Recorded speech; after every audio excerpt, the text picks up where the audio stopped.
देखिए प्रश्न है 9वां, भारतीय रेल राष्ट्रीय academy national academy of Indian railways कहाँ स्थित है? तो इसका आंसर क्या हो जाएगा दोस्तों? चारों ऑप्शन को पढ़ेंगे तो ऑप्शन नंबर इसका डी सही हो जाएगा, बड़ोदरा में, बड़ोदरा यानी गुजरात में। ठीक है, तो इसे भी याद रखेंगे, हमेशा दोस्तों पूछा जाता है, ये मोस्ट इंपॉर्टेंट क्वेश्चन है, तो आप इसे जरूर याद रखेंगे।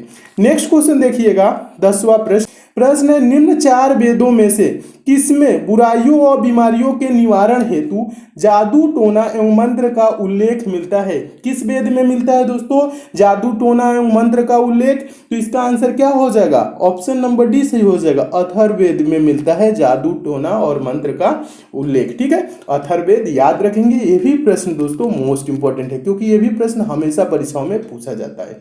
नेक्स्ट क्वेश्चन देखिए 11वां प्रश्न भी काफी इंपॉर्टेंट है। प्रश्न है दोस्तों, उत्तर बिहार का प्राचीन नाम था, तो आंसर हो जाएगा ऑप्शन नंबर ए, उत्तर बिहार का प्राचीन नाम वज्जी था। क्या था दोस्तों? वज्जी था। और वज्जी की राजधानी दोस्तों क्या थी? वैशाली। ठीक है, वज्जी की राजधानी भी पूछा जाता है, उत्तर भारत का प्राचीन नाम क्या था? वज्जी, और वज्जी की राजधानी वैशाली, याद रखेंगे, ये भी पूछा जाता है। नेक्स्ट क्वेश्चन देखिए 12वां प्रश्न भी इंपॉर्टेंट है। भारत के राष्ट्रीय चिन्ह में शब्द सत्यमेव जयते कहां से लिए गए हैं? तो इसका आंसर हो जाएगा दोस्तों ऑप्शन नंबर ए, मुंडक उपनिषद से, यानी मुंडकोपनिषद से भारत के राष्ट्रीय चिन्ह सत्यमेव जयते लिए गए। ठीक है, इसे भी याद रखेंगे दोस्तों। ये भी प्रश्न क्या है दोस्तों? ये भी प्रश्न मोस्ट इंपॉर्टेंट है, हमेशा परीक्षा में पूछा जाता है। नेक्स्ट क्वेश्चन देखिएगा 13वां प्रश्न है दोस्तों, संसदीय और विधानसभा चुनाव के लिए भारत में मतदान की न्यूनतम आयु है? भारत में मतदान के लिए न्यूनतम आयु किसके लिए दोस्तों? संसदीय यानी लोकसभा और विधानसभा। ठीक है, इसके लिए पूछ रहा है। तो कितनी न्यूनतम आयु है, कितने वर्ष के हो जाएंगे? तो हम संसदीय यानी लोकसभा में भी और विधानसभा दोनों में चुनाव होगा तो उसमें हम वोट दे सकते हैं, यानी मतदान कर सकते हैं। तो दोस्तों दोनों के लिए क्या है दोस्तों? 18 वर्ष है। ठीक है, तो इसका आंसर क्या हो जाएगा? ऑप्शन नंबर सी सही हो जाएगा। विधानसभा हो या लोकसभा हो, दोनों के लिए दोस्तों 18 वर्ष ही न्यूनतम आयु है, हम वोट दे सकते हैं। और दोस्तों आपको बता दूं पहले क्या था दोस्तों? पहले था 21 वर्ष। ठीक है, पहले कितना था?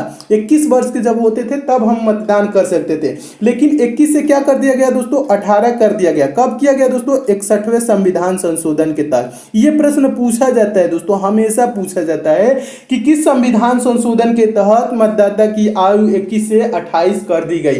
तो आंसर याद रखेंगे दोस्तों, 61वें संविधान संशोधन के तहत मतदाता की आयु 21 वर्ष से घटाकर 18 वर्ष कर दी गई। तो इसका आंसर क्या हो जाएगा? ऑप्शन नंबर सी सही हो जाएगा। तो आप इसे जरूर याद रखेंगे। नेक्स्ट क्वेश्चन देखिएगा दोस्तों 14वां प्रश्न है, पूछा गया प्रश्न है, जय हिंद का नारा किसने दिया था? जय हिंद का नारा किसने दिया था? सुभाष चंद्र बोस जी ने दिया था। तो आंसर कौन सा हो जाएगा दोस्तों? Option number C, SC Bose लिखा है, यहाँ पे कंफ्यूज हो सकते हैं आप। एससी बोस का मतलब यस से सुभाष, सी से क्या हो जाएगा? चंद्र, और बोस से। ठीक है, बोस तो दिया ही है। ठीक है, एससी बोस का मतलब सुभाष चंद्र बोस जी ने, ठीक है, जय हिंद का नारा दिया था। ये नारा भी पूछा गया प्रश्न है।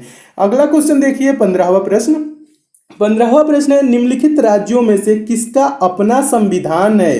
तो आंसर हो जाएगा option number A, Jammu Kashmir का। दोस्तों जम्मू कश्मीर का एक अपना संविधान है। और यह भी पूछा जाता है दोस्तों, जम्मू कश्मीर को किस अनुच्छेद के तहत विशेष राज्य का दर्जा दिया गया है? तो अनुच्छेद 300 कौन सा है दोस्तों? 370 है। कौन सा दोस्तों? अनुच्छेद 370 के तहत जम्मू कश्मीर को विशेष राज्य का दर्जा दिया गया है। ठीक है, तो इसका भी आंसर याद रखेंगे, ये भी पूछा जाता है। नेक्स्ट क्वेश्चन देखिएगा दोस्तों 16वां प्रश्न भी काफी इंपॉर्टेंट है। लोधी वंश की स्थापना करने वाला बहलोल लोधी था। लोधी वंश की स्थापना करने वाला बहलोल लोधी था। तो कहाँ का था दोस्तों? तो इसका आंसर कौन सा हो जाएगा? ऑप्शन नंबर बी सही हो जाएगा, अफगान का था। बहलोल लोधी कहाँ का था? अफगान का था। इसे भी याद रखेंगे। नेक्स्ट क्वेश्चन मोस्ट इंपॉर्टेंट प्रश्न, और हमेशा दोस्तों ये प्रश्न पूछा जाता है परीक्षाओं में, बार बार पूछा जाने वाला प्रश्न है। राज्यसभा के लिए 1/3 सदस्य रिटायर होते हैं। तो इसका आंसर हो जाएगा प्रत्येक दूसरे वर्ष क्या होते हैं? राज्यसभा के 1/3 सदस्य रिटायर होते हैं। तो इसे भी दोस्तों याद रखेंगे, हमेशा पूछा जाने वाला प्रश्न है।